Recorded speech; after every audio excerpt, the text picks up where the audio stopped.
Saúdo a todos com a paz do Senhor. Abra sua Bíblia no primeiro livro, Gênesis, capítulo 4, e versículo 25.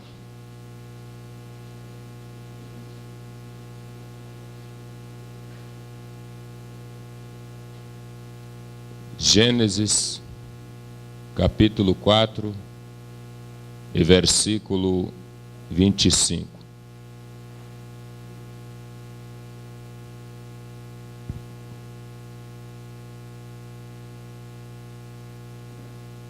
Graças a Deus pela oportunidade a nós concedida. Leiamos. Tornou Adão a conhecer sua mulher, e ela deu à luz um filho, a quem pôs o nome de Sete. Porque disse ela: Deus me deu outro filho em lugar de Abel, porquanto Caim o matou. Repita após mim: Deus me deu outro filho no lugar do que se foi. Repita assim: Deus me deu outro projeto no lugar do que se foi. Tome o seu assento, por favor.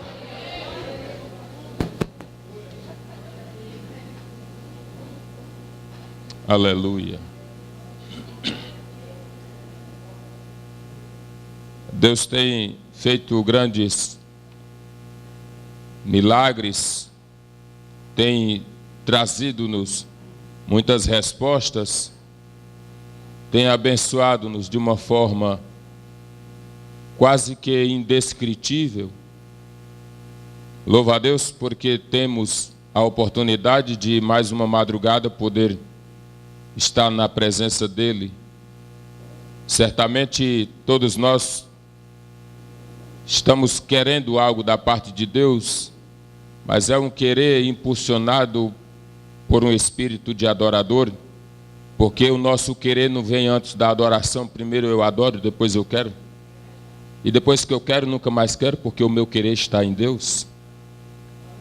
Eu dou graças a Deus porque temos aqui pessoas, amigos, obreiros, não citarei nomes, mas estendo já o meu abraço a todos presentes, pastor Silvio. Abraçando o Senhor, abraço toda esta casa, todos os seus amigos, todos aqueles que estão debaixo da vossa responsabilidade. Deus vos abençoe. Deus nos trouxe hoje aqui com uma incumbência de trazer uma palavra dentro de um projeto tão grande, dentro de um projeto que tem mexido com a estrutura, não digo apenas espiritual, mas a estrutura física, porque você tem renunciado à sua cama tão linda, maravilhosa, gastaste um bom dinheiro nela e tem que olhar para ela e abandoná-la no auge do sono bom. Porque o sono das 4 horas da manhã parece que é aquele sono que a cama tem braços macios, parece que abraça o corpo do indivíduo e ele não quer mais largar. Mas Valde Jaboque, este projeto é desafiador quando as pessoas lá fora, quando olhamos e dizemos: vamos para o Val, que horas? Às 5 da manhã. Trouxe um pastor para ministrar em uma das igrejas que pastoreamos e o pastor disse: 5 horas da manhã, pastor? Misericórdia. E dá crente. E eu disse: pasme, e muito crente. Porque crente não é normal, irmão. No dia que você achar um crente normal, há alguma anormalidade no indivíduo. Parece um contraste, um paradoxo. Eu louvo a Deus pela vida da minha esposa que está aqui me acompanhando, acordando de madrugada comigo aí, esta semana inteira praticamente, depois que passamos o mês de janeiro praticamente pregando, cerca de 22 ou 23 ministrações no mês de janeiro. Deus assim tem dado oportunidades para que pudéssemos levar a sua palavra em várias outras partes. E eu sei que isto também é um projeto de Deus. Quando nós, agora voltando para os textos sagrados, mais precisamente dentro da reflexão que estivemos a ler, eu sei que Deus, Ele traz para nós uma palavra nesta manhã, um tanto quanto diferente. É bem verdade que estamos passando dias tão turbulentos, tão problemáticos, tão difíceis, que nem sempre é tão fácil acreditar numa promessa da parte de Deus. Porque é por causa das circunstâncias que se agigantam de uma forma tão sobrenatural e tão feroz, que nós olhamos para nós e incorporamos algumas vezes o espírito que houve nos homens que foram espiar a terra, e até mesmo chegamos a nos comparar com gafanhotos, minuciosidades, pessoas pequenas, pessoas que não temos forças, pessoas que não podemos ir a lugar algum. E muitas vezes isto vem sendo impregnado, e um dos ditados que comprova que nós estamos querendo, ou pelo menos criando, estes estereótipos em nós, de pessoas fracas, de pessoas fragilizadas, é quando nós nos acostumamos com uma palavra que eu particularmente detesto. Eu particularmente faço questão de dizer para a igreja: nunca diga é a si mesmo. Não é a si mesmo. Não está a si mesmo. O que é diferente do que está. O estar é um momento, o ser é constante. O estar é um tempo, o ser é permanente. O estar muda, o ser não muda. O estar faz aqui, amanhã não faz. O ser faz hoje, amanhã, depois. E portanto quero dizer que não estamos crendo que estamos ou que somos fracos, que somos pobres, que somos pequenos. Não, eu posso estar em um estado de tristeza, mas eu sou alegre. Posso estar em um estado de pranto, mas eu estou adorando.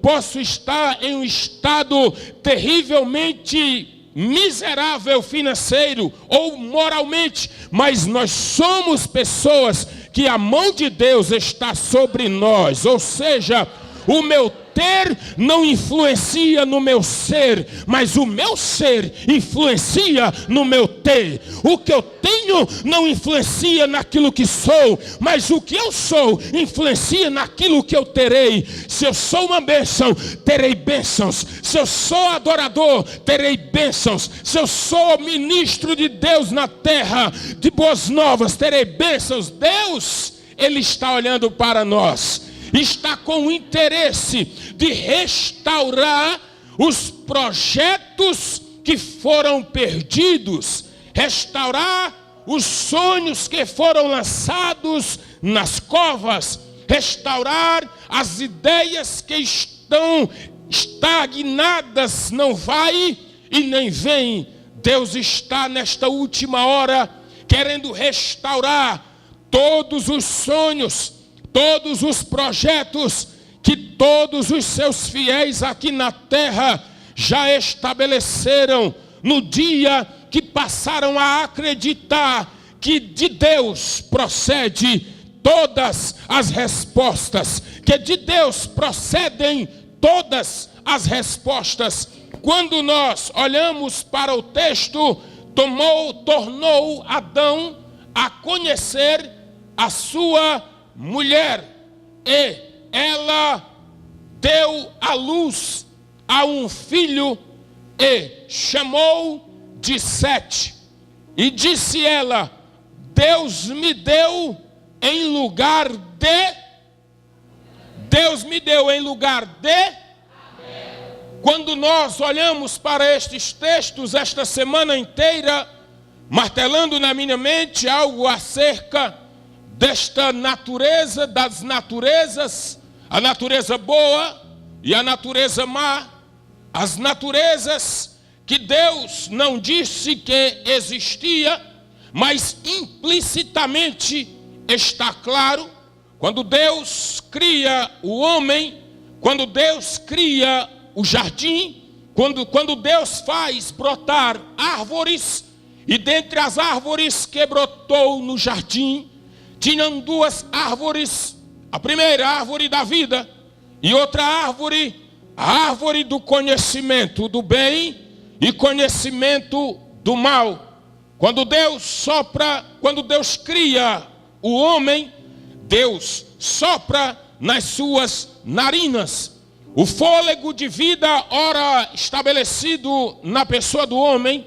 O homem agora deixa de ser um barro, um projeto que não se movia, para ser um projeto vivo em Deus, um projeto vivo pelo poder de Deus, pelo poder criador. Quando Deus sopra nas narinas do homem, ele sopra o que no hebraico chama de nefesh, e que no grego chama de psique. Deus, ele reparte com o ser humano, com o homem, os 8 atributos morais dele para com o homem. Ou seja, quando ele disse, o homem será feito à nossa imagem e semelhança, a semelhança de Deus no homem significa o caráter moral de Deus no homem. Quando Deus sopra a psique no homem, Deus insere neste ser complexo que somos nós, Deus insere a bondade, porque Deus é bom, Deus é amor, Deus é justo, fiel, compassivo, misericordioso, verdadeiro. Deus pega estes atributos, estas qualidades morais, estas evidências de um caráter moral e sopra no homem. E portanto, quando o homem ele vem à existência, ele surge no cenário da história, agora dotado destas qualidades morais, ou seja, o homem no processo original, ele é bom. No processo original, eu digo, do processo original da criação, antes do pecado, do processo original da criação, antes do pecado, o homem era bom, fiel, justo, verdadeiro, amoroso, misericordioso, compassivo, lento em irar-se. O homem era possuidor destas qualidades morais existentes em Deus e evidenciadas no homem. Deus coloca a árvore e diz que a árvore é do conhecimento do bem e do mal. Observa que até então não existia nada de mal na história do homem. Apenas uma árvore que poderia revelar estes dois caminhos, estas duas personalidades, essas duas naturezas. E agora Deus olha para o homem e diz a seguinte palavra: olha, Adão, de toda árvore que está no jardim comereis livremente, mas da árvore do conhecimento do bem e do mal, do fruto dela não comereis, porque no dia que comeres, certamente morrerás. Adão então pega aquela palavra e está com ela a autoridade e legalidade, possibilidade está no homem de fazer ou deixar de fazer. Se Deus disse que não era para comer, porque ele morreria, Deus sabia do que estava para acontecer se o homem assim o procedesse. Mas passa o tempo e o diabo lança a semente. porque o diabo não conhece o pensamento do homem, mas ele descreve as tuas características externas. O diabo não conhece o que tu pensas, mas conhece o que age por meio de cada um de nós. Ele pode trazer características externas de nós. Por exemplo, se uma pessoa chega perto de um carro que te pertence, esta pessoa chega às 8 horas da manhã, perto do teu carro, e fica a dar voltas ao redor do teu carro, a andar. Logo, passa 1 hora, 2 horas, 3 horas, no mínimo alguém ligaria no 190, para que alguém fosse ali onde está o seu carro, para verificar quais são as razões que levam um indivíduo a ficar desejando, ou pelo menos olhando para o carro muitas horas. Porque tudo aquilo que nós olhamos, fixamos o nosso olhar, a nossa tendência é começar a criar o estereótipo e começar a imaginar o inimaginável. Toda vez que estamos a encarar uma pessoa, não estamos a encarar apenas pelo seu perfil físico que é externado. Estamos agora a analisar as circunstâncias, os contextos, as realidades, as verdades, ora existentes naquele corpo que não é visível internamente, porque isto é coisa do homem. Eva então chega e começa a olhar, e o inimigo fala por boca da serpente e disse para ela a seguinte indagação: é assim que Deus disse que não comerás do fruto do conhecimento do bem e do mal? E disse ela: é assim. E Deus disse, e o diabo diz: porque Deus sabe que no dia que tu comeres, serás como ele. Talvez já tenham parado para observar esse texto, mas vou lhes trazer um detalhe. O diabo é o pai da mentira. João 8:44, Jesus disse que ele mente desde o princípio, e ele é o pai da mentira. Pasme, mas ele falou uma verdade. O diabo, para enganar as pessoas da atualidade, não está chegando com mentiras, está chegando com verdades distorcidas, está chegando com a verdade apresentada dentro da superficialidade. Uma verdade superficial sem profundidade é uma verdade contestável. Uma verdade superficial e sem profundidade é uma verdade contestável, porque a verdade em Deus, ela é alta, ao mesmo tempo ela é profunda. A verdade em Deus, ela é alta e ao mesmo tempo ela é profunda. Ao mesmo tempo que eu creio e acredito que existe, ao mesmo tempo é necessário sair do natural para o sobrenatural, para que compreenda as verdades de Deus. Ou seja, ninguém no seu processo carnal, ninguém no seu processo de pecado, ninguém em um estado pecaminoso é capaz de compreender as profundidades do amor de Deus, da misericórdia de Deus, da graça